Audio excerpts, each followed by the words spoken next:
In our world, we are presented with many problems. Albert Einstein gave great advice in this matter when he said, "Problems cannot be solved by the level of knowledge or awareness that created them. We have to get outside our box, and a mystic sees beyond the box to what has been hidden or forgotten." My name is Sharon Raji Maynard.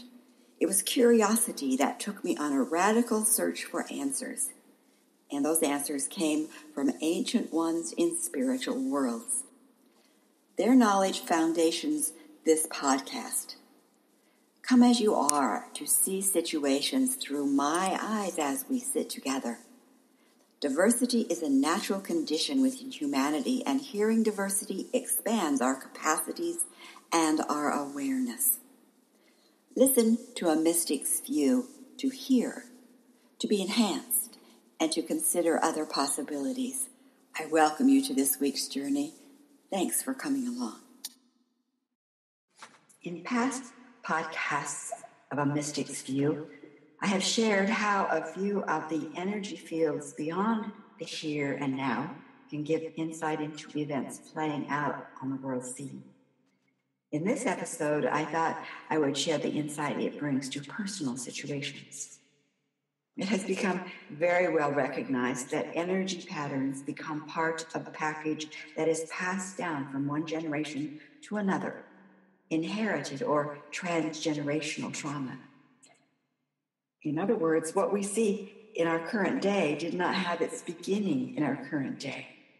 Because that is so, using processes of rational conversation, reward and punishment, even education exclusively, will not end the anger, the fear, blame, disease, self-focus we see exhibited in current situations.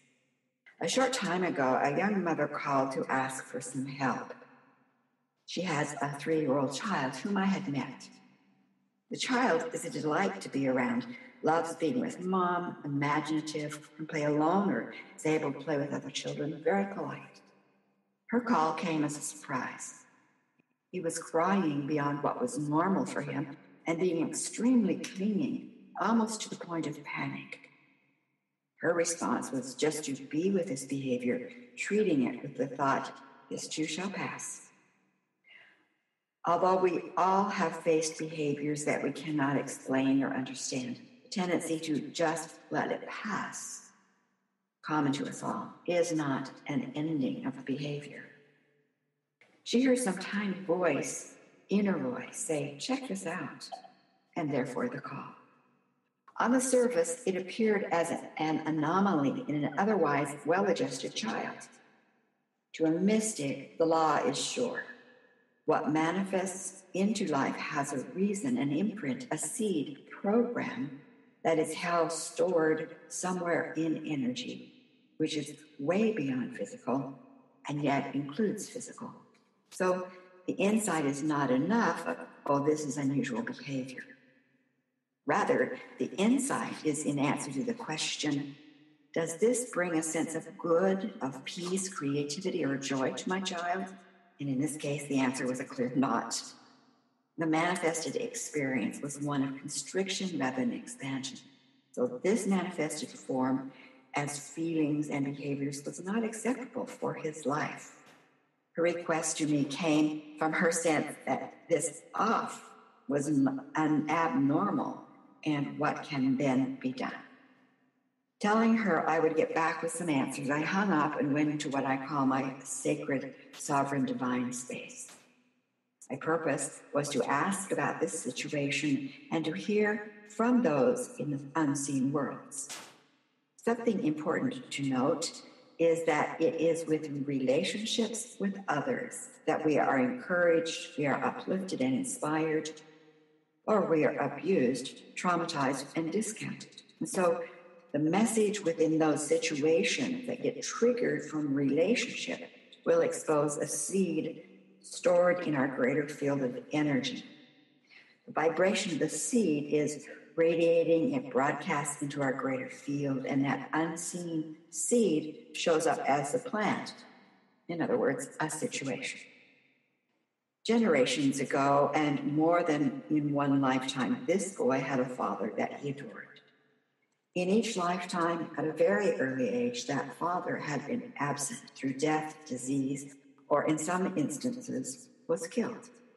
In each lifetime, the son was bereft, young, no understanding, and no way to move through his pain. And so the next question was, current behavior was triggered by something. What triggered the old stored programming? This boy's parents had separated. He spent times with mom, set times with dad. For several months, that had been the rhythm for his life, and he seemed to be making very good adjustment. 3 days prior to the panic and the attachment, he had spent his normal long 3-day weekend with dad. And then 3 days later came his reaction. The pattern, in simple terms, was set off by being with his father. During his visit, the boy had felt loved and happy. Now, we rarely think that such good times can trigger stress or pain. I find it certainly can and does. So what happened with this young boy was his ancient past experience was touched by the happiness with father in this lifetime that triggered the old stored memory, the emotional pain, the deep sense of loss, and that result was clingy, crying, unusual behavior.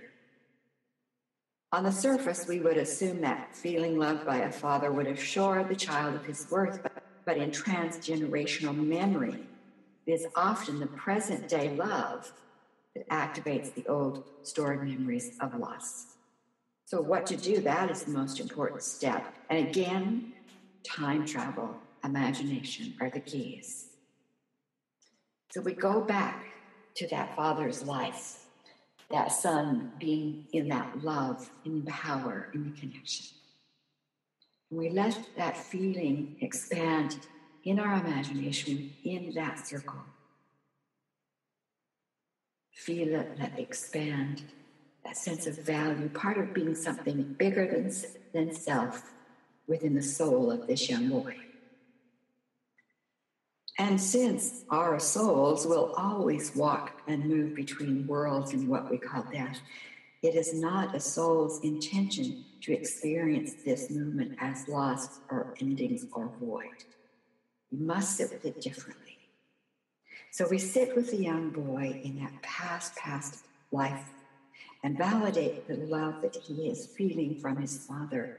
And we anchor that message that the boy gets from it. I am loved. My dad loves me. I have value. I can count on dad. Then we sit and teach him in that old lifetime that his dad will be moving farther away. We explain that we, his future family, his spiritual angels that are with him, we will be with him to make sure he learns the new language. So in that old lifetime, as his father leaves, he and his father at a soul level will continue to communicate their love, build their relationships, just with a new language. So with this new understanding, we see that story change, where the father's presence is not there as in the physical body, but the boy's sense of father at a soul level is validated. We teach him to, quote unquote, see his father with different eyes and to, quote unquote, hear him with different ears. We educate him. We stay with him until his sense of connection to his dad's new presence is strong. Then, as if we are working in his energy computer, we identify the old software that excludes relationship beyond death and leaves an empty hole, like pulling out an old software program. And we move the new coded software into that energy flow of the young boy. We install the programs for spiritual communication, for angelic support, for clear seeing of those who lovingly guide us from beyond. Then we reboot his system. Now the old pain of loss has dissolved and the new possibilities open There is no imprint that manifests that a father's death of the physical body equals abandonment and pain and loss. Closing that session, I set time to speak with my client. So 2 days later, I give her the new story, words and numbers and symbols, all to anchor codes for her son. And she shares that within an hour of the long-distance work, he was calmly back to his true self, and that there has never been a recurrence. Pollyanna, get real. Who has benefited because we let go of or diminished the most powerful parts of our true nature and abilities? Certainly not our loved ones who cycle in old pain. Certainly not our families who have cycled into greater and greater chains of genetic patterns. And certainly not our world that is devolving into greater and greater enslavement through traumatic disempowerment. A mystic's view is not Pollyanna or unreal. It reflects the greater landscape of our divinity, and I am honored to share it with you. Visit me anytime.